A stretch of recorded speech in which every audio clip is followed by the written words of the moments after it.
vraiment, là, mon territoire, c'est vraiment toute la France et même le monde, parce que j'ai même des collaborateurs à l'étranger. Donc, c'est vrai qu'il n'y a pas le côté local.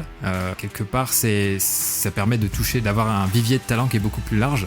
Je sais qu'il y a quelqu'un qui a créé un site qui s'appelle Partir de Paris.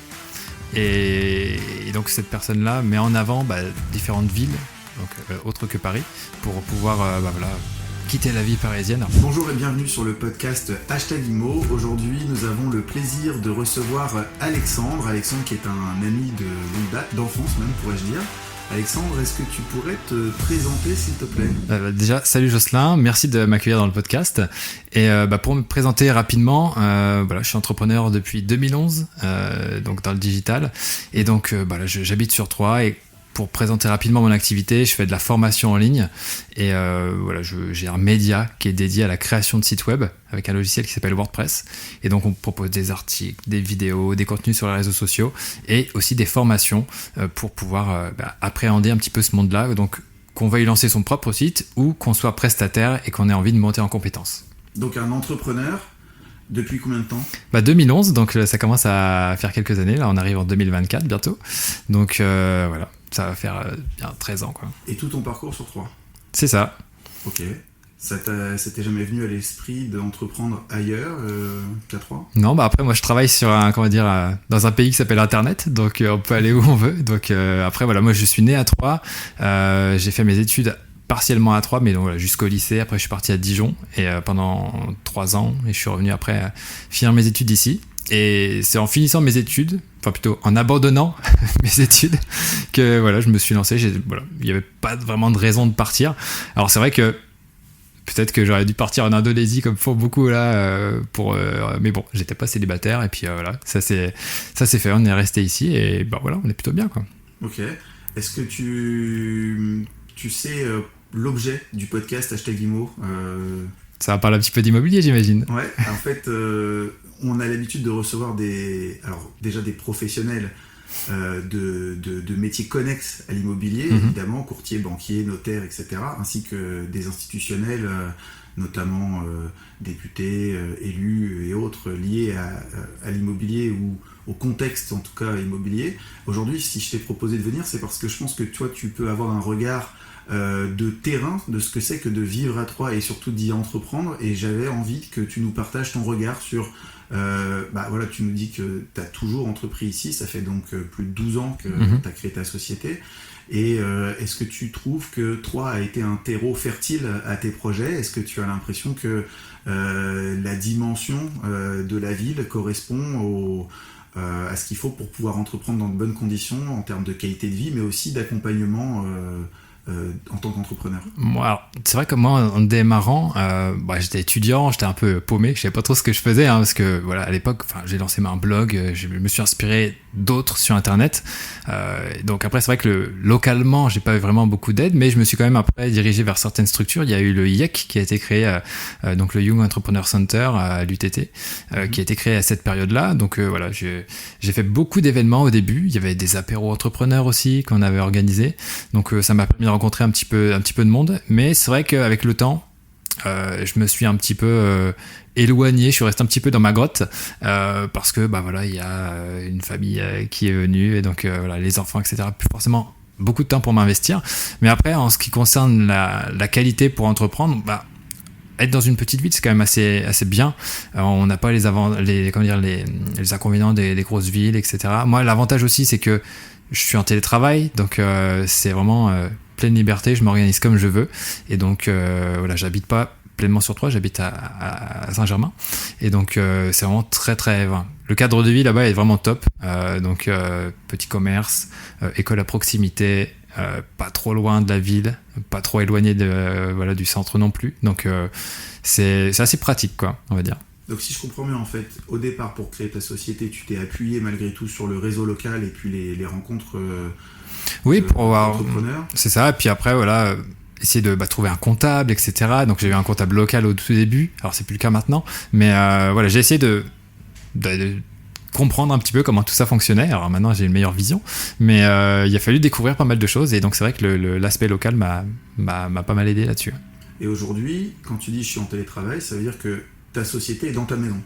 C'est ça, j'ai un bureau dans ma maison. Après, voilà, le siège social, c'est pas chez moi. J'ai une adresse qui est à Troyes. Donc du coup, voilà, mais voilà, j'ai une pièce dédiée à mon travail où, comme ici, j'ai un petit peu de matériel de tournage et donc je peux gérer un petit peu comme je veux en fonction des différents impératifs personnels et professionnels.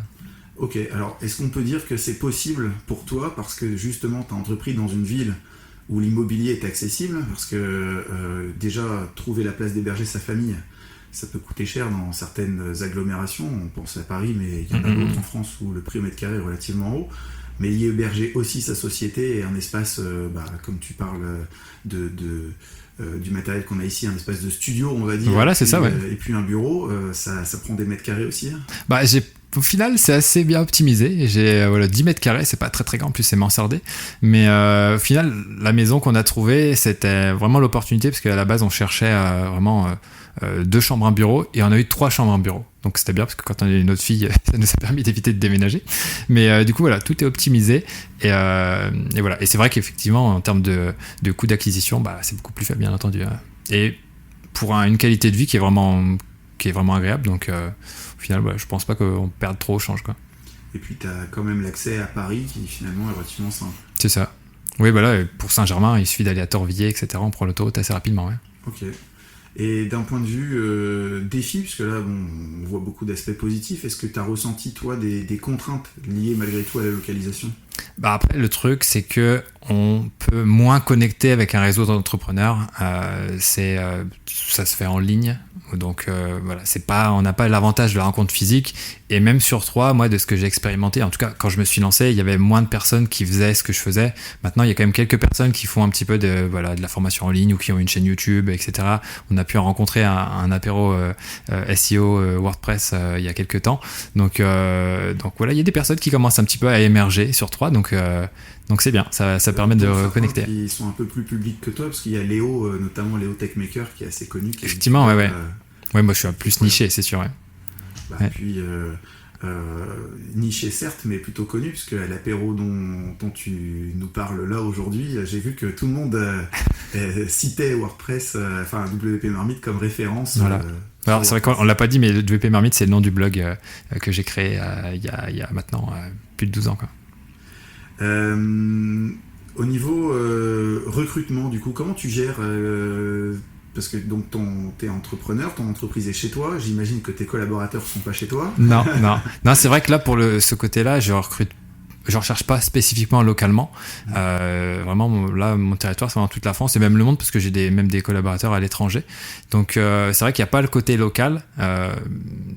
Quelque part, ça permet d'avoir un vivier de talent qui est beaucoup plus large.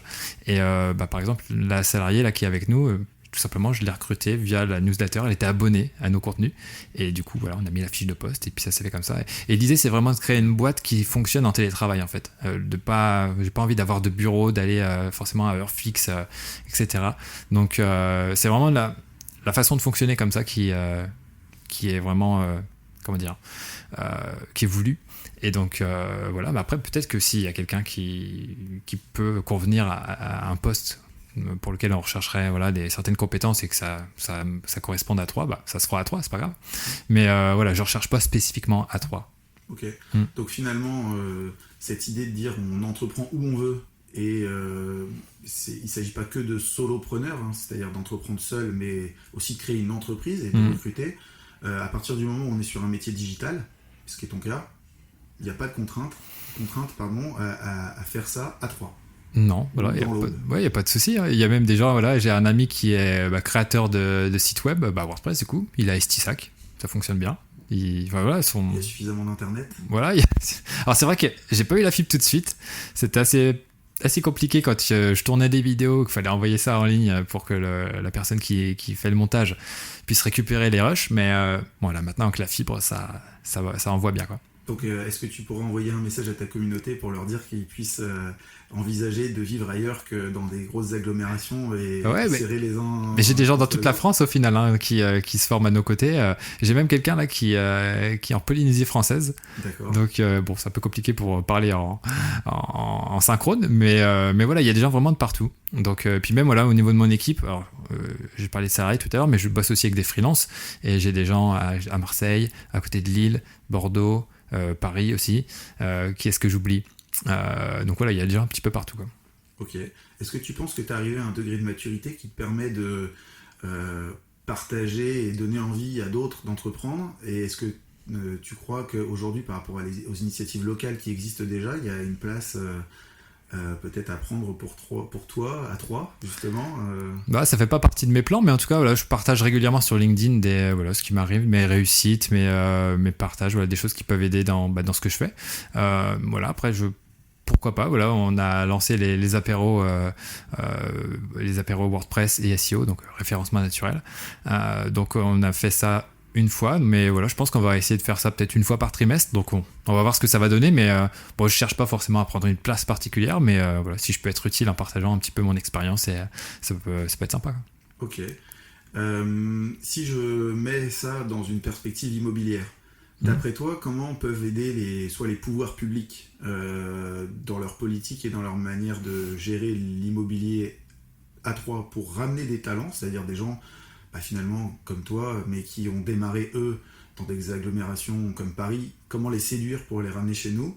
Et puis d'un point de vue acteur privé, c'est-à-dire moi, les agences immobilières et puis les structures voilà, qui aident les gens à trouver du logement, comment on peut accompagner des entrepreneurs? Alors on a parlé de la fibre, mais c'est vrai que la connexion, je pense que c'est le nerf de la guerre. Voilà. Mais comment on peut accompagner donc d'un point de vue pouvoir public et d'un point de vue acteur privé? Bah, alors je me rappelle plus exactement, mais je sais qu'il y a quelqu'un qui a créé un site qui s'appelle Partir de Paris, et donc cette personne-là met en avant différentes villes, donc autres que Paris, pour pouvoir voilà, quitter la vie parisienne. Alors c'est vrai que la vie parisienne, ça a plein d'avantages, voilà, au niveau culturel, événements, etc. Mais quand on veut gagner peut-être en tranquillité, effectivement, les petites villes comme toi, ça peut être super intéressant. Je crois qu'il y a eu un article, alors je crois pas que ce soit Partir de Paris, je crois que c'est Paris je te quitte. Oui, ouais, voilà, peut-être. Et il me semble que Paris je te quitte a fait un article sur la ville de Troyes. Ah bah tu vois. Pour mettre en avant Paris je te quitte, en effet, partir vivre à Troyes, c'est un article du 30 août 2023, okay. Où ils mettent en avant la ville de Troyes et ses avantages pour venir résider ici. Ouais. Après, pour répondre à ta question, je sais pas exactement tout ce qui a été mis en place, mais effectivement, avoir voilà, de la fibre, ça je pense que la majorité de l'agglo est couverte de ce côté-là, donc là il n'y a pas trop de soucis. Après, effectivement, au niveau peut-être des événements, mais après ça c'est peut-être, j'imagine, c'est plus on va dire via des initiatives privées associations de faire des événements qui sont voilà qui pourraient on va dire ramener des entrepreneurs à Troyes pour montrer voilà l'attractivité de la ville, ou en tout cas voilà peut-être que ponctuellement voilà, mais moi j'aimerais bien organiser un jour un événement dans mon domaine, alors si on peut le faire à Troyes, pourquoi pas. Donc après, est-ce qu'il y a voilà, les salles qu'il faut en fonction du nombre d'invités qu'on va avoir? Est-ce qu'il y a des salles voilà, de différents niveaux, 50, 100, 200, etc. Donc voilà, à creuser. Je suis pas trop documenté là-dessus. Après, c'était quoi ton autre question sur les... comment on accompagne et comment on séduit les gens? Alors d'un point de vue du coup des acteurs publics, donc comme tu le dis, t'es pas forcément au fait de ce qui existe aujourd'hui, mais si on nous écoute aujourd'hui et qu'il y a des acteurs notamment publics qui nous écoutent, j'espère qu'ils sauront se rapprocher de toi pour te dire ce qui existe afin que tu le partages à ta communauté, puisque notre idée c'est évidemment qu'un maximum de gens nous entendent et envisagent la vie en province avec plus d'espace et de sérénité. Et voilà. Et puis aussi pour moi en tant qu'agent immobilier et pour mes collaborateurs qui nous écoutent, qu'est-ce qu'on peut faire pour accompagner les gens qui ont ton profil et les convaincre d'entreprendre ici Après, je pense que c'est effectivement des gens qui sont au-delà de la trentaine et qui vont peut-être fonder une famille.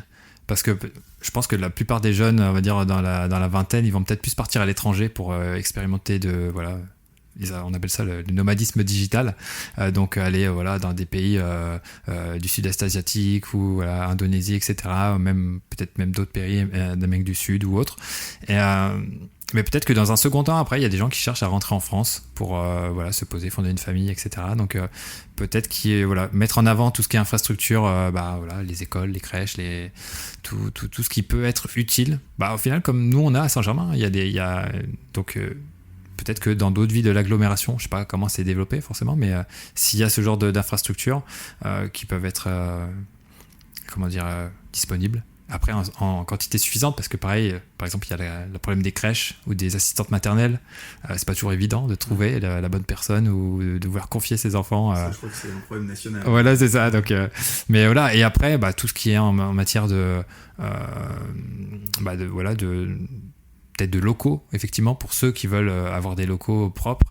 Je sais pas ce qui est disponible après en termes de bureaux. Je sais pas quel est trop l'état du marché, mais avoir en tout cas des locaux qui soient vraiment peut-être un open space qui puisse accueillir vraiment pas mal de personnes, ou comme un petit peu comme le rucher créatif qui est à côté d'ici, d'avoir peut-être d'autres lieux comme ça où on peut se poser. Par exemple, moi typiquement je télétravaille donc chez moi, mais j'aime bien aussi sortir de temps en temps, me poser. Alors, des fois, je vais dans une boulangerie, etc.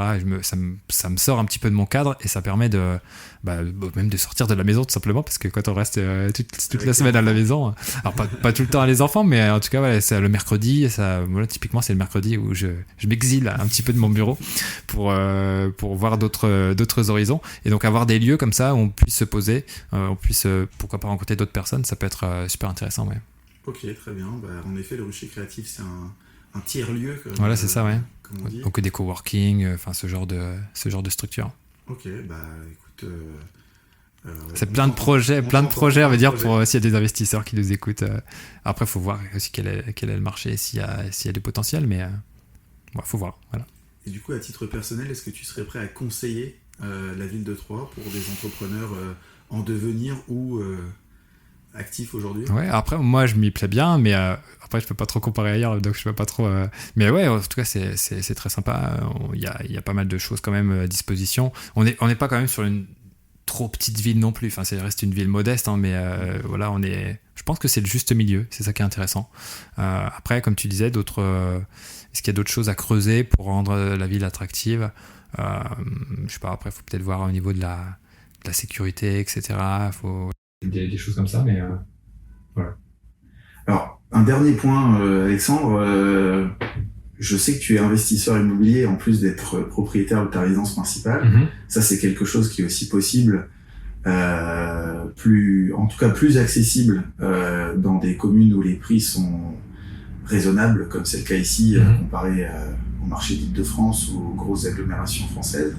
Est-ce que tu peux nous partager ton expérience en tant qu'investisseur immobilier, où est-ce que tu en es aujourd'hui Ouais. Après, on a investi avec ma femme. C'est elle qui a commencé, d'ailleurs, à tes côtés, où elle achetait un bien pour pouvoir le louer en location saisonnière. Donc ça fait déjà 9 ans, si je dis pas de bêtises, 8-9 ans. Ça commence à remonter. Et voilà, ça fonctionne toujours. Et après, petit à petit, on a acheté 2 autres biens qu'on a mis en colocation étudiante. Et voilà. On s'est arrêté là pour l'instant, parce qu'après, voilà, faut gérer les enfants, etc. C'est pas forcément évident. Mais après, voilà, on a d'autres projets qui pourraient arriver d'ici les mois, années à venir. Donc voilà, peut-être après même une nouvelle résidence principale où je pourrais avoir, on va dire, une petite dépendance pour être tranquille et pas forcément être dans la maison pour travailler. Donc ça serait pas mal.